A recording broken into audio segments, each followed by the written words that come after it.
Assalamualaikum warahmatullahi wabarakatuh. Kembali bertemu di video pembelajaran kimia. Kali ini kita akan membahas materi kimia kelas 10 tentang metode ilmiah. Ilmu kimia adalah ilmu yang dibangun dan dikembangkan berdasarkan eksperimen. Begitu juga dengan ilmu IPA lainnya. Dalam bereksperimen, para ilmuwan menggunakan metode kerja yang sistematis dan dapat dipertanggungjawabkan secara ilmiah. Inilah yang disebut dengan metode ilmiah. Jadi, metode ilmiah adalah suatu proses berpikir untuk memecahkan masalah secara sistematis, empiris, dan terkontrol. Atau bisa disebut juga metode ilmiah adalah suatu metode sains yang digunakan untuk memecahkan masalah. Yang dimaksud dengan sistematis adalah proses berpikir itu dilakukan secara bertahap dan berurutan, mulai dari menentukan masalah sampai diambil kesimpulan. Kemudian, terkontrol itu dilakukan secara sadar. Karakteristik metode ilmiah yang pertama adalah bersifat kritis dan analitis. Maksudnya, metode ilmiah berarti peneliti dengan rinci melakukan observasi dan eksperimen untuk mendapatkan hasil yang relevan dan akurat. Selanjutnya bersifat logis. Logis itu diterima dengan akal, jadi bukan berdasarkan firasat atau hal lain yang tidak dapat dijelaskan dengan logika. Logis harus bisa dijelaskan dengan logika. Kemudian yang ketiga adalah bersifat objektif. Yang dimaksud dengan objektif, hasil yang didapat harus merupakan hasil yang objektif atau tidak eksklusif hanya dilakukan oleh peneliti tersebut dan bukan merupakan hasil rekayasa, tidak subjektif atas hasil dari peneliti itu sendiri atau pemikiran dari peneliti itu sendiri.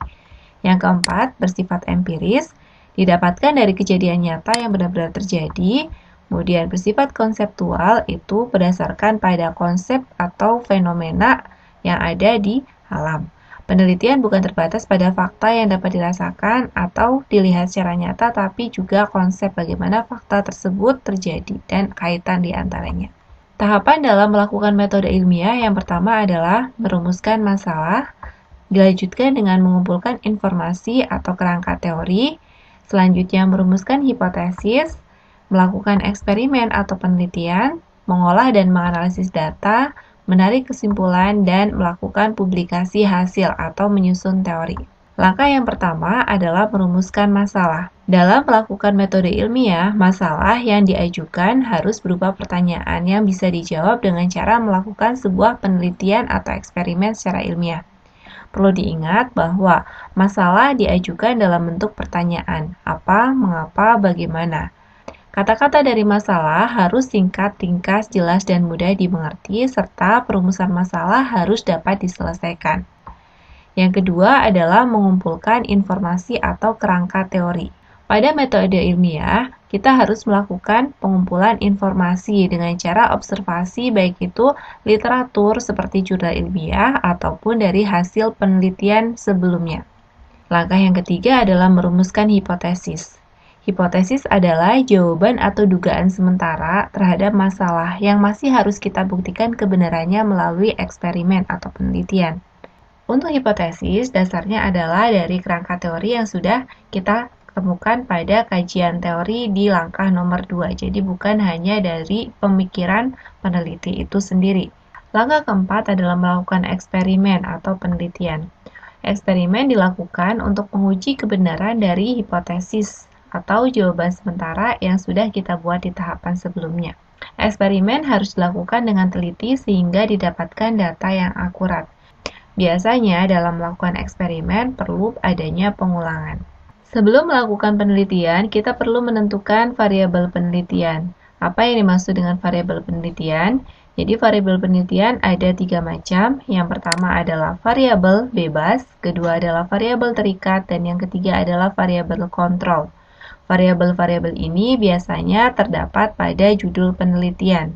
Variabel bebas adalah variabel penyebab yang dapat diubah oleh peneliti, sedangkan variabel terikat adalah akibat dari variabel bebas dan untuk variabel kontrol dibuat sama dalam setiap eksperimen. Sebagai contoh, pada judul penelitian pengaruh suhu terhadap kelarutan gula dalam air, di sini untuk variabel bebasnya yang kita ubah-ubah karena di sini keterangannya adalah pengaruh suhu sebagai sebabnya. Ini sebagai sebab atau variabel bebasnya adalah suhu airnya. Kemudian untuk variabel terikat itu yang diakibatkan oleh variabel bebas. Jadi untuk variabel terikat atau akibat dari adanya suhu yang berbeda-beda tersebut adalah kelarutan dari gulanya yang diukur dari waktu kelarutannya. Sedangkan untuk variabel kontrol itu adalah variabel yang dibuat sama ya untuk melihat adanya hasil penelitian dari variabel bebas terhadap variabel terikat. Pada pengaruh suhu terhadap kelarutan gula dalam air, untuk variabel kontrolnya yang kita buat tetap adalah massa gula dan volume air, yang dibedakan hanya suhunya saja. Langkah selanjutnya dalam metode ilmiah adalah mengolah dan menganalisis data. Dari data yang sudah kita peroleh dari hasil penelitian, kita catat, kemudian kita ubah dalam bentuk grafik ataupun diagram sehingga mudah untuk dibaca dan dianalisis. Hasil analisis dibandingkan dengan teori atau fakta atau konsep yang sudah kita tuliskan pada studi literatur. Langkah selanjutnya adalah menarik kesimpulan, di mana kesimpulan dibuat sesuai dengan tujuan dari penelitian. Untuk penarikan kesimpulan dilakukan dengan cermat berdasarkan hasil percobaan tanpa adanya pengaruh pendapat pribadi. Jadi ini harus sifatnya objektif ya, berdasarkan hasil penelitian, bukan dari pendapat pribadi. Kesimpulan merupakan jawaban dari hipotesis yang sudah diajukan. Jadi hipotesis tadi itu bisa diterima ataupun tidak berdasarkan hasil penelitian dan hasil analisis data.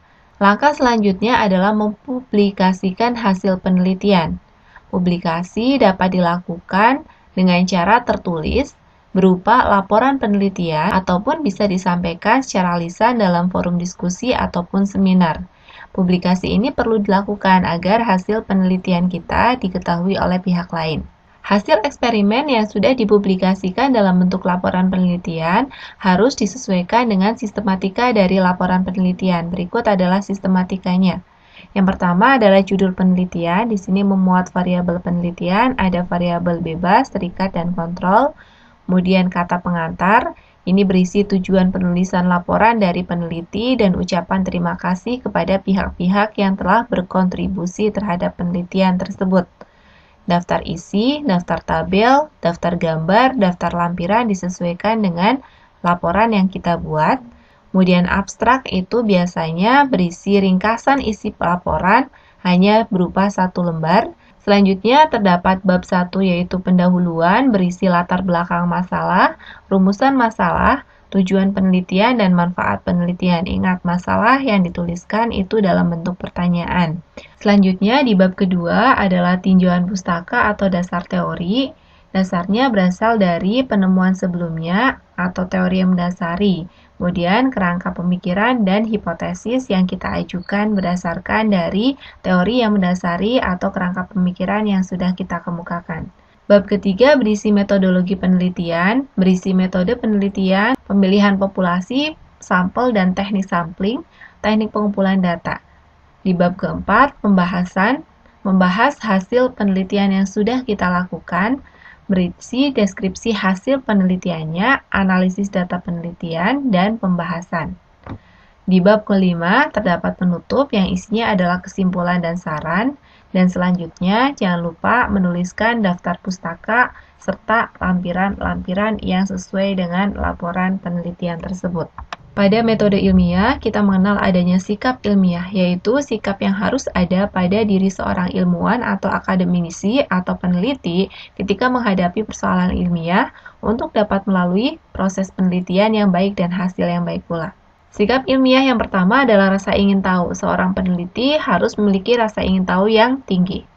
Hal ini diwujudkan dengan selalu bertanya tentang berbagai hal. Mengapa demikian? Apa saja unsur-unsurnya? Bagaimana kalau diganti dengan komponen lain? Dan seterusnya. Sikap yang kedua adalah kritis. Kritis itu tidak mudah percaya. Harus mencari informasi sebanyak-banyaknya. Untuk sikap yang ketiga adalah terbuka. Terbuka itu mau mendengarkan pendapat atau kritik dari orang lain agar penelitian ini bisa lebih baik lagi.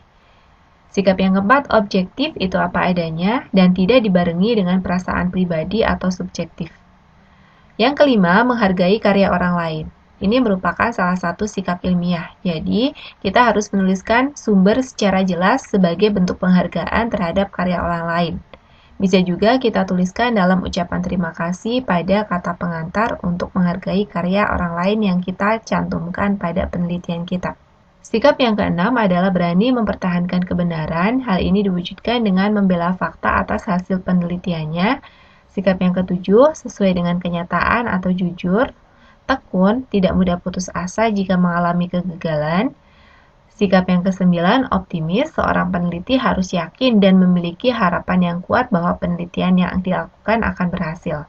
Selanjutnya, bertanggung jawab terhadap hasil penelitiannya, disiplin sesuai dengan waktu yang ditentukan dan aturan-aturan yang ada, kemudian teliti.